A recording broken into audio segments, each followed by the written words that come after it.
Go ahead and get going again, and we also want to be mindful to the agenda's schedule here and your time, and so get going again.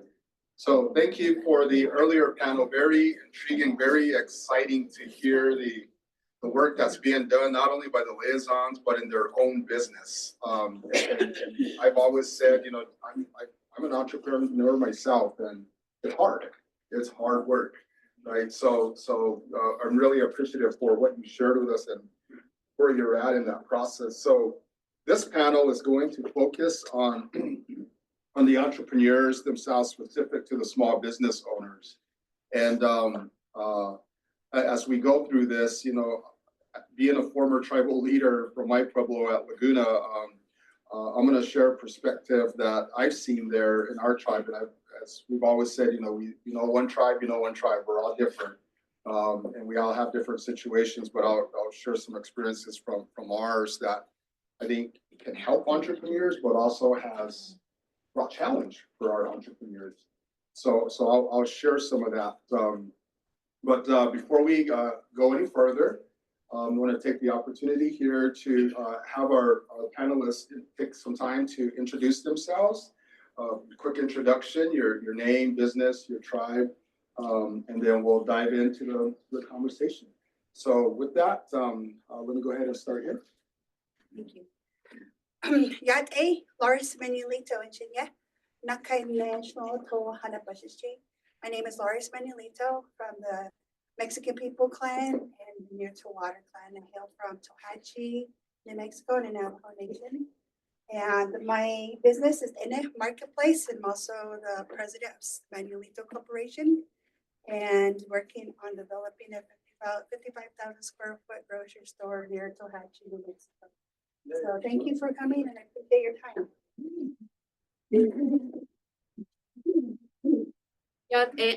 Hi everyone. Akila Martinez Yanisha. My name is Akila Martinez. I come from the Red Springs community on the Navajo Nation.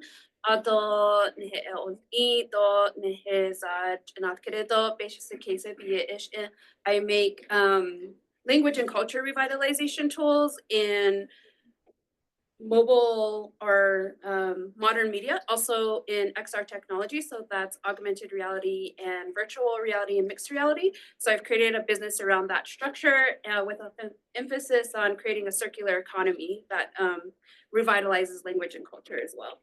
Good afternoon, everyone. I'm Deborah Torres. My business is Passport to Pueblo Country, as well as Campo We Fine Art Gallery. We've been around since 2011, and I say we because my better half has been the best support, and it's one of the things I think we all need is a good support system in this, so thank you. Hello, I'm Gabrielle Tafoya. My business is Fine Shine Detailing. It is a mobile online business based on the Hickory Apache Nation. And we work on many different types of vehicles, including cars, trucks, SUVs, RVs, and in the future to be semi-trucks.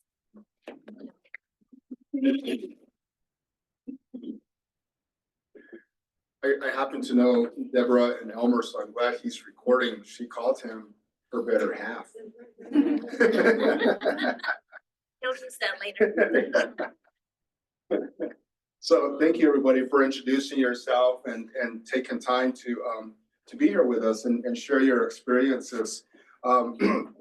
Before I put the first question out to you, I want to set a little bit of maybe a framework as well, and just food for thought, because what these individuals are achieving is pretty incredible, especially if they're doing it on tribal land. It's huge. And the reason I say that, as I mentioned, being a former tribal leader, I served as governor for our pueblo at Laguna for a number of years, lieutenant, other roles. But I've also been on the economic side of our businesses, as far back as Laguna Industries, Laguna Construction, Forward, our investments, so on and so forth. When I was in the council, one of the things I would remind our council about is we hear the conversation of the tribal government to help our small businesses, to help entrepreneurship. But I would always remind our council chamber, again, I'm talking specific to my pueblo, it's really designed to say no. It's not designed to empower and enable. It's a difficult environment for ours. We have the resource, but it's difficult. The other thing I would say is we talk a lot about sovereignty. But sovereignty in our tribal world is a mile wide and an inch deep. Reason I say that, it really only applies to the tribal government. It doesn't apply to us as individual tribal members. Right? Our tribal entities, our tribal businesses, their primary purpose is generating revenue, fund the tribe, to provide programs and services. Right? So we're like a big nonprofit. You know, get the money from the enterprise to pay programs and services. It doesn't build an economy. And depending on who's in office, and this, maybe the squeakier wheel, maybe it's education, maybe it's healthcare, maybe it's whatever. That's why there's not consistency in the building of an economy. So I share that because that's a challenge, and in our tribal economies, and I think Matega mentioned that when the question was asked, is the challenge of prioritization. Entrepreneurship usually is not a priority, right, to invest in. So that makes it very challenging. And that's why I say what they're doing is incredible to achieve that, especially if you're doing it on tribal lands. It's hard. It's hard.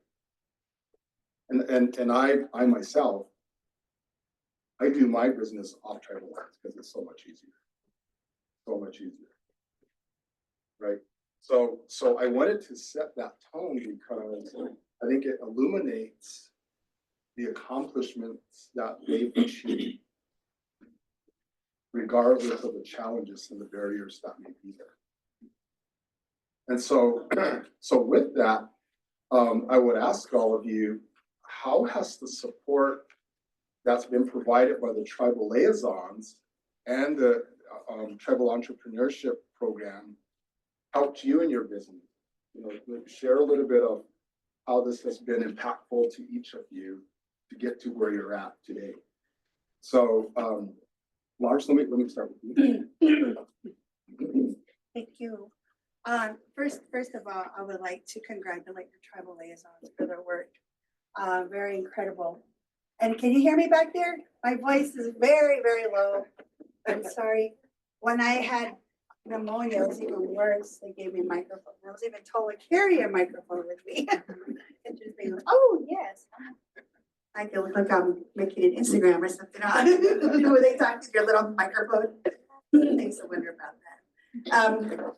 It was a very good question, and they have been very instrumental in working with them, working with Cecilia, working with and being able to get into other programs within it, and with the boot camp for entrepreneurial veterans. And when I tried to reach out to my tribal entities on Navajo Nation, I was basically given 3 pages of a lease and said good luck and nothing more. And I literally had to, like, imagine being in a dark room and you're blind, you can't see, you're feeling around, and that's basically what it was. Finally found a Mexico website, just literal research, and was able to establish a business on the Mexico side before even Navajo Nation. And that was the first key right there. And so being able to find these resources where they could direct me to other places and be that go-between, even communication-wise. When I wasn't very familiar with terms in economics and entrepreneurship, they were able to be that buffer for me and get that relationship established. And when I felt confident enough to be able to take over the conversation. So very integral, very important. And I probably would still be 5 or 6 steps back if it weren't for them.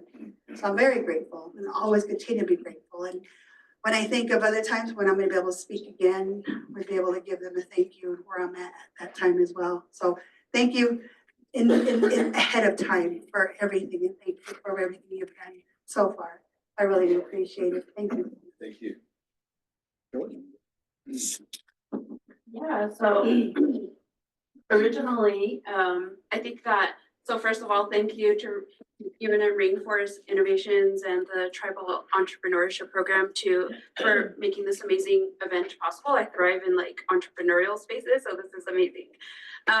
So I feel like originally I had met Cecilia, and then through the program here with Rainforest, I feel like there has been a sense of community built, and a sense of like a platform to help springboard entrepreneurs to gain visibility. So that was a huge like beneficial aspect of the program for me.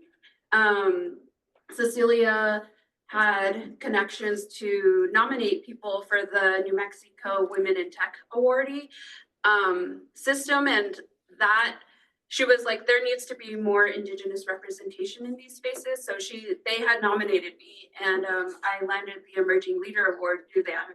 And that and alone had gained a lot of visibility for me and my mission to use XR technology to revitalize language and culture and to act as an economic stabilizer, potentially for Native American reservations, and figuring out what that model would look like. So that has been really beneficial for me. Like kind of like, so when I go outside of New Mexico into the XR space, it helps a lot when you're recognized by your community, because it shows that like you're doing the work, you know. So that kind of like holds a lot of weight there too as well. So that and alone, as well as the Tribal Entrepreneurship Podcast, that has I've been on there twice, so that's been really nice to also improve my public speaking skills. So I'm just so appreciative for resources like this.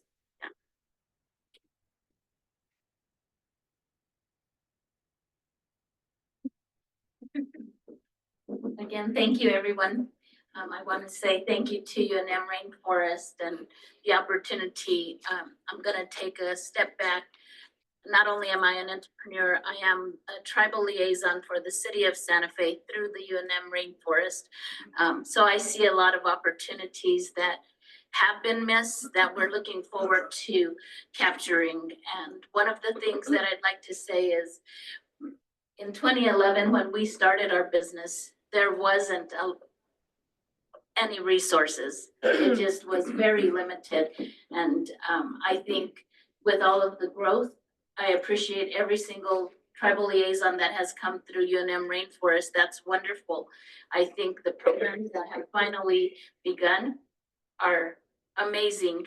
And for all of the young entrepreneurs up here, it's wonderful to see everybody wanting to step into their own business. I always say that being an entrepreneur, the sky's the limit. It pays more than what a doctor or a lawyer make, being your own business owner.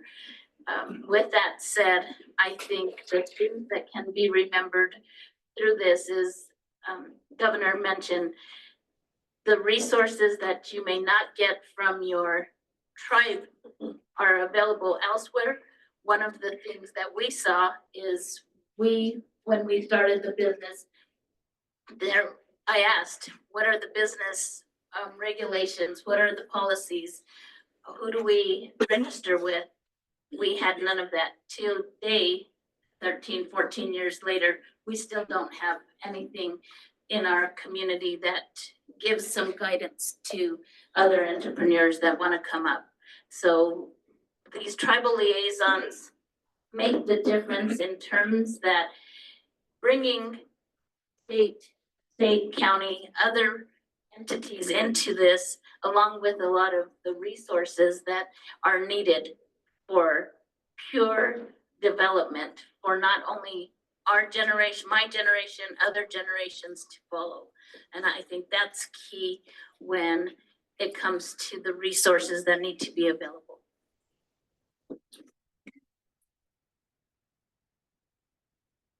of the New Mexico Tribal Enhancement Program and the Tribal Liaisons, I was able to take my business from just an idea to a full service community driven detailing business. And I'm very thankful for West especially because when I had my daughter, I kind of fell out of being part of all these programs and just being offered this type of help.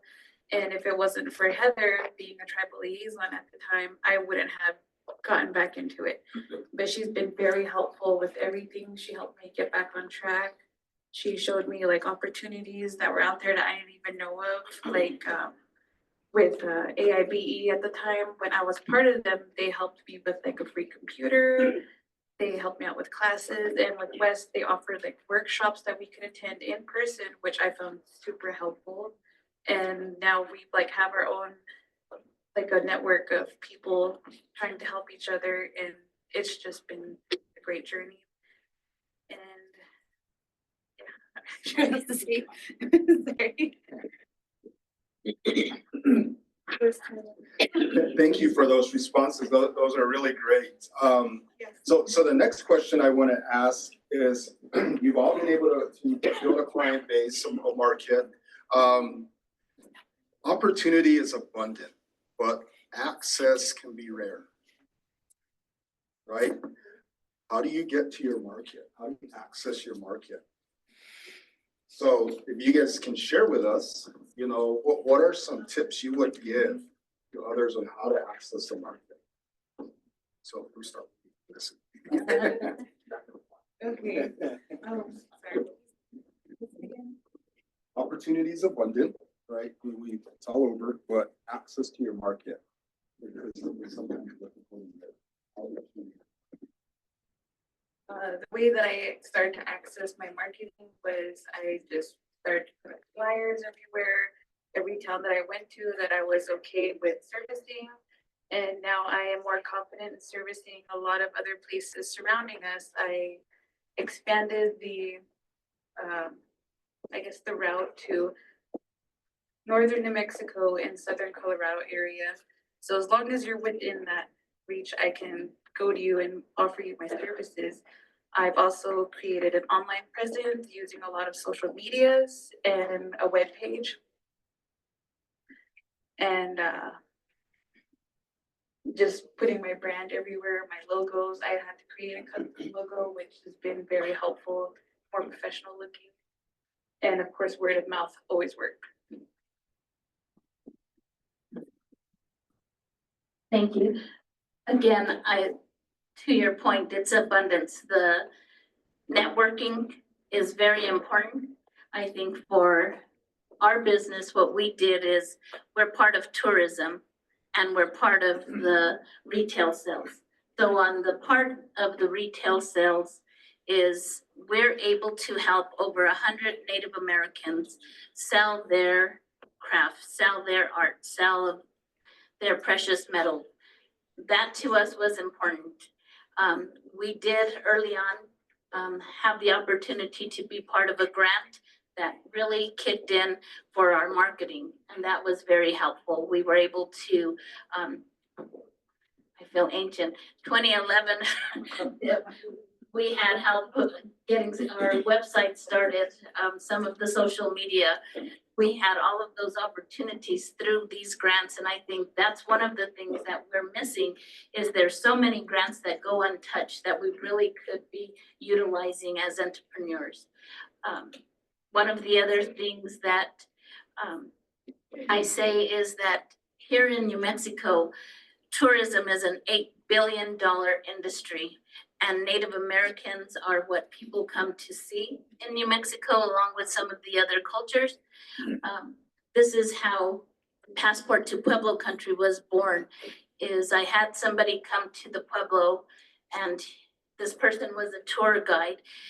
He mentioned, oh, do you think your husband could give us a guided tour of the Pueblo? What happened was, I said, sure.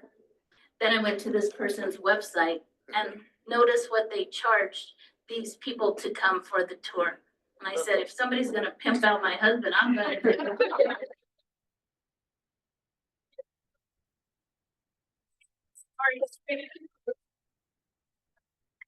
So Passport to Pueblo Country was born, and I really think that that was a lesson that I really needed to see, is that we create our own economy, we create our own resources.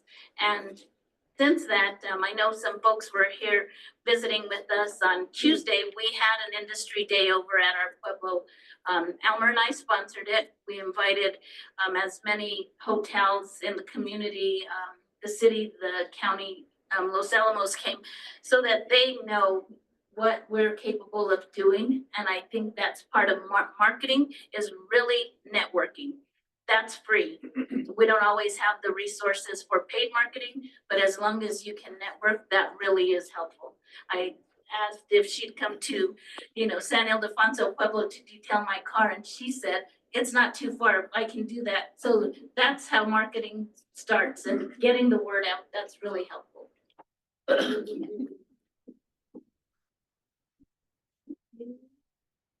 Yeah, this is a great question.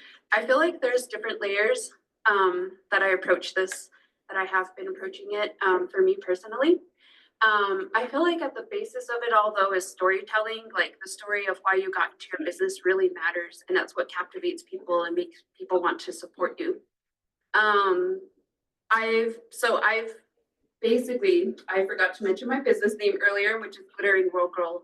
And Glittering World is a huge Navajo cultural reference. So you'll see like Glittering World Mountain, Glittering World Construction, and stuff like that on the Navajo Reds. So my business is called Glittering World Girl. And Glittering World Girl, we focus on indigenous language and culture revitalization through modern media and XR technology, me particularly augmented reality. And creating a circular indigenous economic ecosystem through those. So I've been telling that story for a minute now, and I feel like this storytelling has kind of like finally caught up to me, where people are reaching out to me now, wanting my services in augmented reality. So now I've come to like a fork in the road where like I want to be able to produce XR experiences for my community at like little to no cost. So that means I need to bring in my own capital from somewhere else. So I'm grant funded, and I have clients as well. So from that, I focus on, indigenous based content, but then I also do other content that's not indigenous related as well. So that's kind of like the different offerings that I have to diversify. And then I think that for me personally, I'm sorry for that feedback, but so with XR technology, there's not a lot of community structure for the XR technology field in New Mexico. So that had led me to reach out of the state to learn and to gain a network in a community within XR technology. And that originally started with, I received an XR Technology Immersive Media Fellowship back in 2019. And that enabled me to travel between LA and New York City to learn about social entrepreneurship, impact investing, and how people of color are leveraging XR technology to create ownership of storytelling. So that was kind of like my how I wanted to approach XR technology. And yeah, just like going out to places where XR technology is prominent, where company leaders in the XR field are really present in spaces like convenings, hackathons, and sharing your story, connecting with them, and using their products, and it'll lead to them becoming your client, So I think that that's kind of like something that has set me apart and sets as a foundation for me building a bigger system for incorporating language and culture resources at a larger scale for my community. Yeah. Tell us what XR technology is. Yes, so it's augmented reality, virtual reality, so the virtual reality headsets. I do develop for VR, but I prefer augmented reality, and we recently started developing for AR glasses as well. So yeah, and then mixed reality. Yeah. That's pretty awesome stuff. I love it.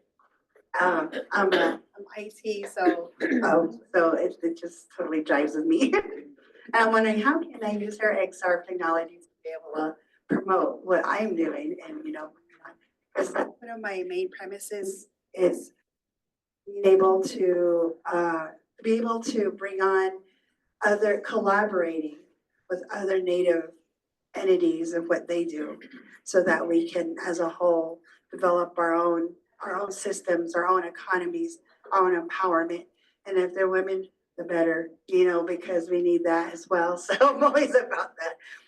The way being a marketplace, being a grocery store, and as the scale it's at, one of the things I wanted to say about Rainforest Innovations too is there were very few that didn't slam the door on me when I presented my idea, because when they heard, grocery store, how big it is and where it's at, those were all negatives. And they were one of the very few that said, okay, let's do this, and I felt very empowered by that. And so my marketing is not only bringing in individuals on 491 that are tourism, that are traveling, but also community.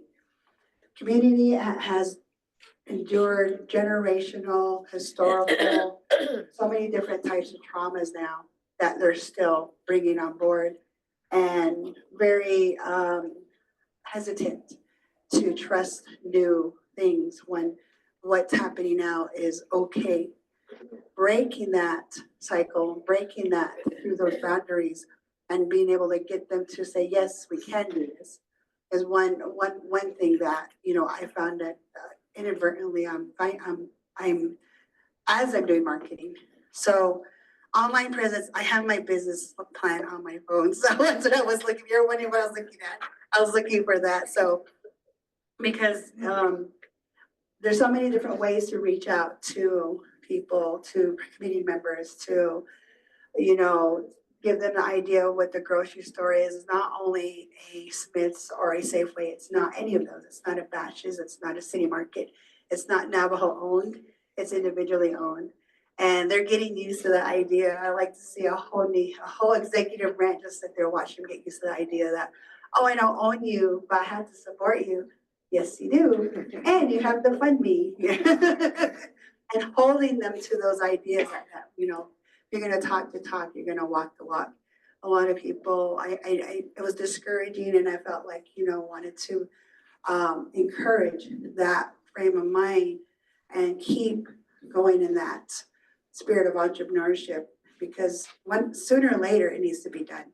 That road needs to be paved, it needs to be built, paved, reinforced, as we would do, I-40. And in that sense, 491, bringing in tourism, bringing in community. Tohatchi, where it's the nearest community, it's nearest 2,000 population. 60-mile radius, including Crown Point, Shiprock, Gallup, and Winter Rock, and all the communities involved in goes to 20,000, and bringing them in. So another thing apart from that is, see, I'm marketing right now as I speak. I'm doing mobile marketing, taking the market out to the ruralities that are not able to come in, because we're talking about miles and miles of dirt road. Only we can understand, being out there when it rains, it snows, dust storms, everything. And the construction that the store is going to be is so sustainable that it can withstand all of that. Because we do have those. We do have almost, winds that are 50 miles per hour. We have rains, we have floods, we have everything. So the construction I had to take and bring in mind can't be stick built. It has to be sustainable. And I found a construction group who was able to do that. So it's that marketing, reaching out and getting that back in. So one of my marketing strategies, online presence and search engine optimization.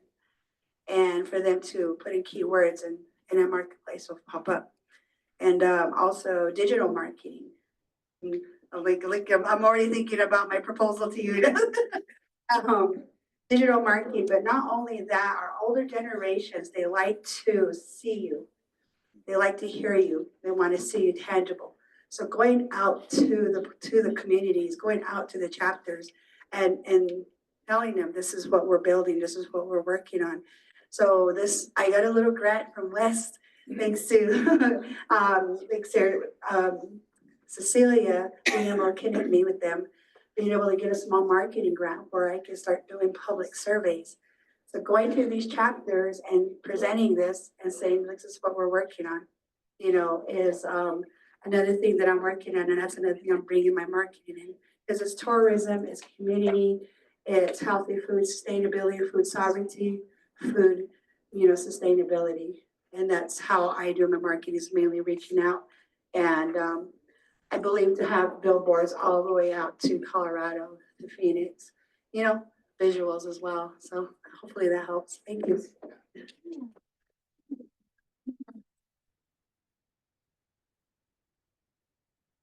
Thank you for those responses. Those were really great and insightful. I'm going to ask one more question. Then I want to give the audience an opportunity to ask any questions or offer any thoughts that they might be burning in their bellies here. So the last question I have for you all is, and I'm asking you to brag on yourself a little, right? I know sometimes it's a little hard, but I'm asking you to brag on yourself. What was that one moment or the one thing that you surprised yourself with? What was your oh snap moment that I'm kicking ass, right? What was that moment, right? Share that with us. And I'm going to start with Deborah because she's been in the business the longest. I guess I should go back around. That aha moment shouldn't have been me pimping out my husband. It was really understanding that we had people coming in, giving tours to our own culture, and we needed to be doing that ourselves. We needed it to be authentic. It needed to be from us. It needed to be our storytelling, something that you mentioned. And I think that was the aha moment when I said, okay, I did say, I'm gonna pimp him out. I really did. And I think that sticks in my head. But I really understood in that moment that we control what is put out there. When it comes to cultural experiences, when it comes to anything of our culture, we're in control. And I think that's one of the things that led to that aha moment. I would say that my aha moment was, aside from when everyone tells me how, like, what a good job that I do on their vehicles, would have to be when I was asked to do my first contract for my tribe. It was for the behavioral health vehicles. They all have their own fleet vehicles. And I didn't think it was actually going to happen. I was denied my first contract when I first tried to try it. The second time, they finally said yes, and I didn't think it was going to happen. And I was about like 7 to 8 months pregnant at the time, out there detailing cars. And people told me I was crazy, I should be at home. No, I have to be on my feet. So I was doing all those vehicles, and when I was finished with my contract, it's something inside of me said, you know, I like this, I'm gonna keep doing it. So now I'm trying for more contracts, which I'm hoping to get in the future. It's gonna take a while to get there.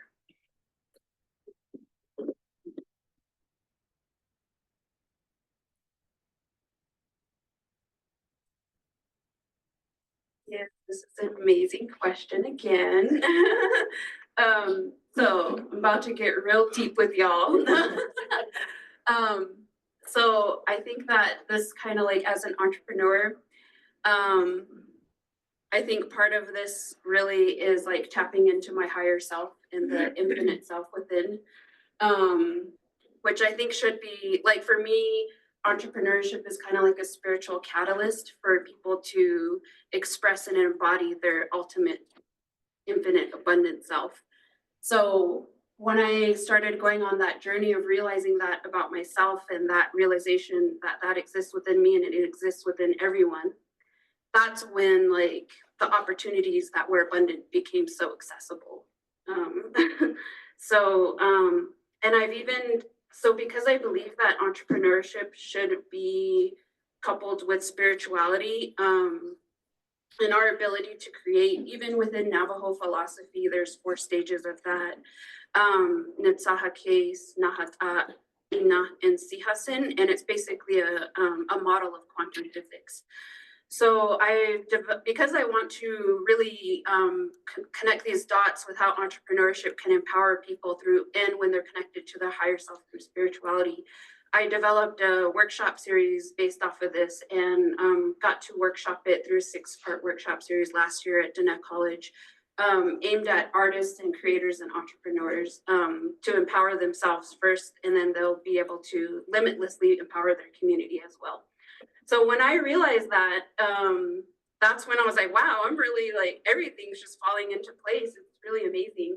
So I want to be able to develop that workshop series and offer it on a broader basis and maybe even through online workshops. Yeah.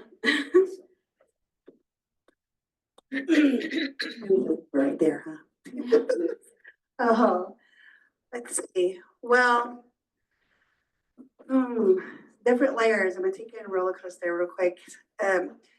When COVID happened, I had COVID 4 times, 1 confirmed, 4 unconfirmed. But you know, when you have it, you know. It detrimented me. It took away my memory. My very first career is IT. My second was astrophysics. I wanted to PhD in it and do research. Build observatory in Tohatchi and retire as a teacher teaching astronomy in Tohatchi High School and complete my circle, which I can still continue to do. I'm going to finish my astrophysics degree. I took my first math class and found that I lost all my formulas. And that was devastating. I worked for Congress for 2 years and I was in English honors with UNM, set to graduate cum laude. And to have my chief of staff tell me I need to take technical writing class was, you know, going from English honors to that was very, makes you either fail or you become introspective and you learn from it. So learning from that, moving forward, I was home, I was sick with COVID, and watching on the news how Navajo Nation was devastated by COVID and how once our borders were closed, we had almost no access to food besides. And I thought something needs to be done. My great-grandfather Might be out of battery. okay. My great-grandfather was Chief Manuelito, and I looked to him a lot to see what he would wanted. What would he have done? What would you do? You know, how would you have handled this? And a grocery store popped in mind. And I'm standing there barefoot, like sick. How am I going to do this? And I prayed about it. And this is what I'm going to do? How do I do this? Just show me, and give me the strength and perseverance to do this. And 5 years later, land withdrawal succeeded, done business site getting ready to be signed. The business site lease was done in 2 years because I went independent and did my own contracting with my companies. And didn't learn I was an entrepreneur until probably my 3rd year. I was like, oh, is that what I am? And then learned to be I'm a social entrepreneur, meaning I'm not in it to make money. I'm in it to give back the funds. I tend to develop a B corporation to where a lot of the funding can go back to my communities and be able to help in accessibility of funds that are not always there, like domestic violence, like sexual assault, victims, MMIW. I'm a human trafficking survivor. I'm a domestic violence survivor, sexual assault survivor, and being able to help in those spaces with what I can. I can't visit those, like advocate, because it's too traumatized, you re-traumatize. So my way of doing that is funding them and being able to provide those space. So the grocery store is a resilience hub in that space where they can come and give their classes, where they come in as a community, provide space for students to learn in a safe space, and tourists to come and sit in a safe space, and truckers. And the 6 acres is there for that as well. So my aha moment was not too long ago. I think it was about 3 days ago. I, besides pursuing the astrophysics degree is just something I want to do, but something I need to do is professional development. How can I make myself better to serve my people? I applied for this program 2 years ago and it was denied last year. And so they put me on a wait list. And it's okay, and a year went by, they sent me another application to reapply. I don't know how many people I competed with, if you will, how many more were more adequate for this, but it's called the National Congress of American Indians. And they partnered with Harvard Business School and with 2 other tribal entities to be able to pay tuition for a program called there are always these long acronyms. The Tribal Leadership Executive Education Program. And so I got the congratulations that I accepted into the program. And I'm gonna go to Harvard Business School for a week to learn to professionally be able to lead into tribal spaces. Hopefully it will help me. So that was my aha moment, like, oh my gosh, I can do this. And went to my daughter and said, look, you don't give up. If you don't quit, if you just keep going and persevere, you'll get to where you want to too. So that was my aha moment. Thank you.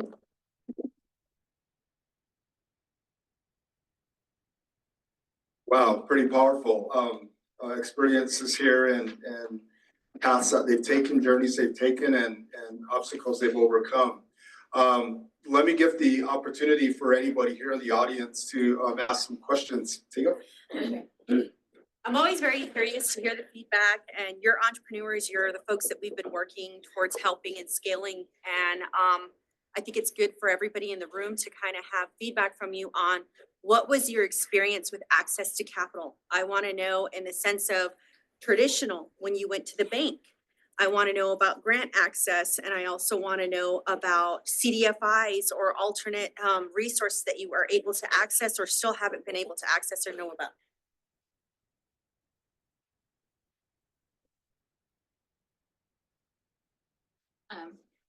Let's done it. I think for our small business, when we started, it was small.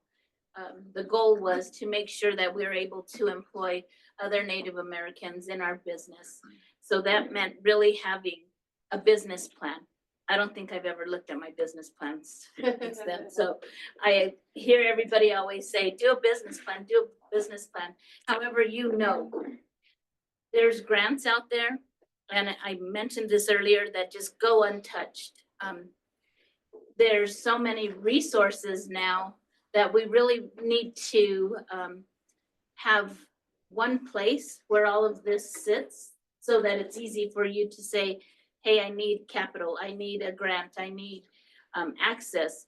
We need more CDFIs here in New Mexico. I've seen some wonderful CDFIs throughout the nation that are doing amazing things for small businesses. And I think that's one of the things New Mexico's lacking. New Mexico needs to have one hub, if you would, that you can look for. I need marketing, I need XYZ. Those things don't exist. We're trying, we all have our list of resources. We have, go to this website, but we just don't have that one place. And I think that's what you're mentioning is, where would somebody go? Where do they start? I always say to people, just ask. Google it and then trust but verify. Just make sure they're giving you the right information when you're Googling things. I think are important. There's so many elements now that include tribal initiatives. And one of them is CDFIs. One of them is banks. Banks have so much that they have to lend out by law to Native Americans. That's part of their charges. FDICs is that CRA, the Community Reinvestment Acts that they're committed to. Yes, so those are some of the things that we as entrepreneurs need to really get the word out to those that are starting so that they know how to access that. I think that's part of where you start. And I guess the other part of the question was, for us, we were fortunate. We were already taking on our second part of life, so we used our savings to get started. That really was the pivoting point. When I mentioned that we worked with over 150 artists, we didn't ask them to consign to us. We said, we know you're in that position that you need the money now. We took it upon ourselves to be able to say, okay, we're gonna wholesale, we're gonna do this with you. And we were able to help them out that way, but it also helped us out so that we had the inventory ready for folks to purchase.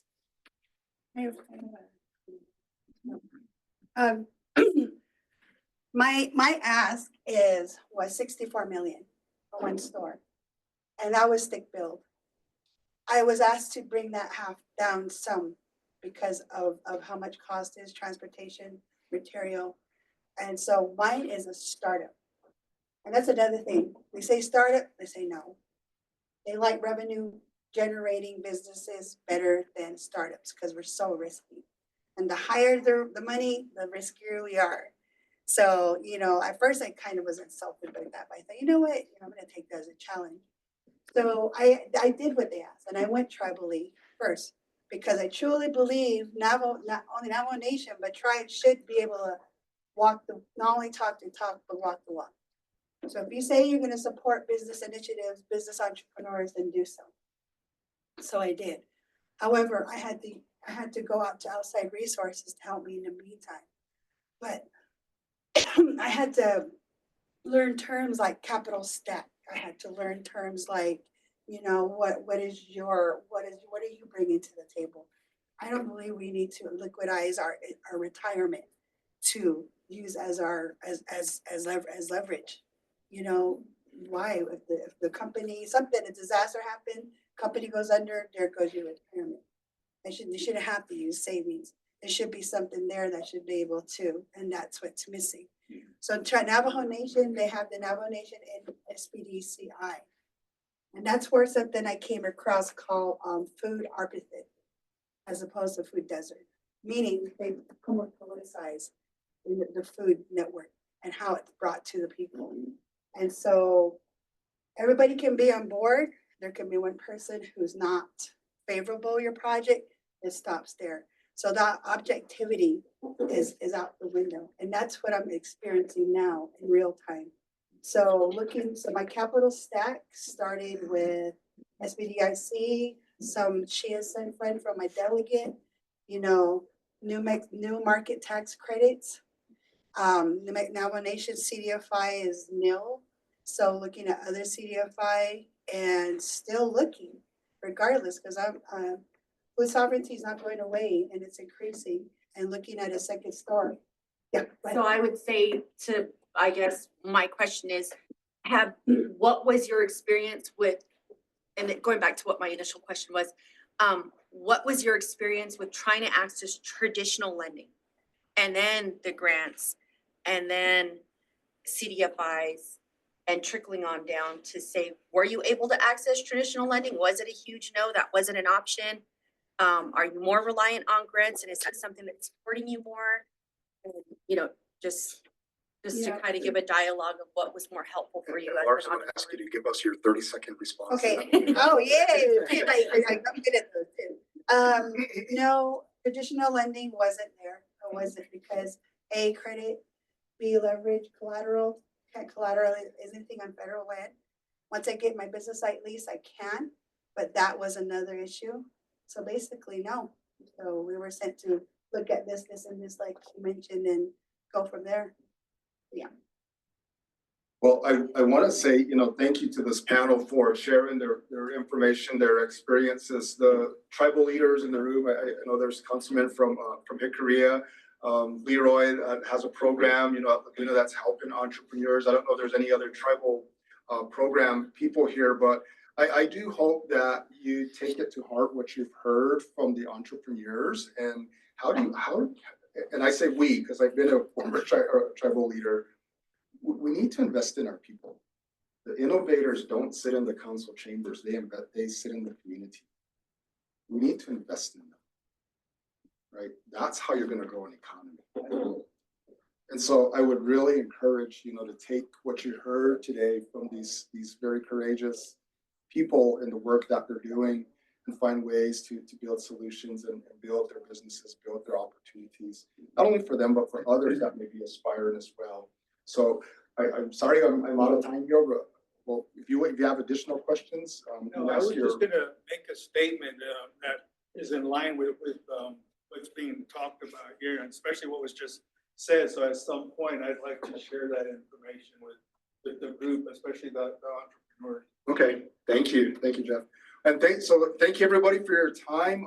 Thank you, all the entrepreneurs that are here. Let's give them a round of applause.